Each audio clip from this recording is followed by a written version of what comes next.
தெரியுமா? உங்க மாமியார்ட்ட போன் பண்ணி கேப்பம்மா. மாமியார்டியா? மாமியார் கரம் பரம். ஹலோ ஏம்மா, நாங்க இங்க சொல்வதெல்லாம் பொய்யில இருந்து ராவணகிருஷ்ணன் பேசுறோம்மா. சரஸ்வதி ராவணகிருஷ்ணன் பேசுறோம். இங்க உங்க மருமக இங்க வந்துட்டு இருக்காமா. 2 புருஷனை கூட்டிட்டு வந்திருக்கா. என்ன மேடம் சொல்றீங்க? 2 புருஷனை கூட்டிட்டு வந்திருக்கான்னு சொல்றேன். மேடம் நீங்க எதுக்கு மேடம் எங்க குடும்ப விஷயத்தை தலையிறீங்க? இத பாருமா. ஏன்னா அந்த அம்மாவுக்கே 3 புருஷன் இருக்கா. அதான் இத பாருப்பா. என்னம்மா அவகிட்ட போன் கொடுங்கம்மா. என்னம்மா இதுல எங்க குடும்பத்துக்கு ஐயோ.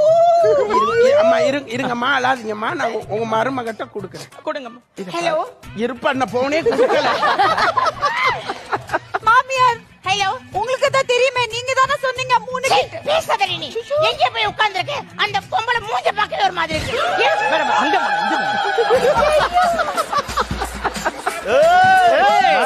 இதுக்கு மேல மனசுல இருக்கிறதெல்லாம் இப்பதான்